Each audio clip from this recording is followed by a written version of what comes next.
Samarqanddan keldik maniga, quruq qo'l bilan kelmadik. Mashalloh.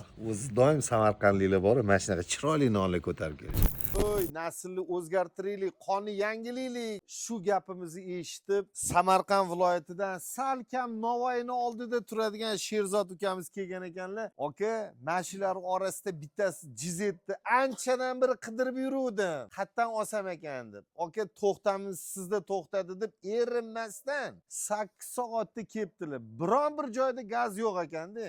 Faqat benzinni Damas'ga qo'yib kelibdilar, mana shu Qo'chqorni olaman deb.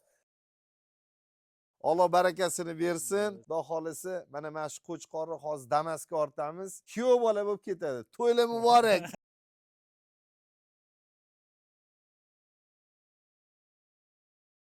Samarqandga ham Qo'chqorimiz ketdi. 17 ta qo'zi qo'chqori eng zo'rlardan qoldi. Sizlar-chi, sizlar qachon kelasizlar? Yo, hali ham o'ylab o'tiribsizlarmi? Bizani kuzatib boringlar. Sizlar uchun juda ham ajoyib yangiliklar bor.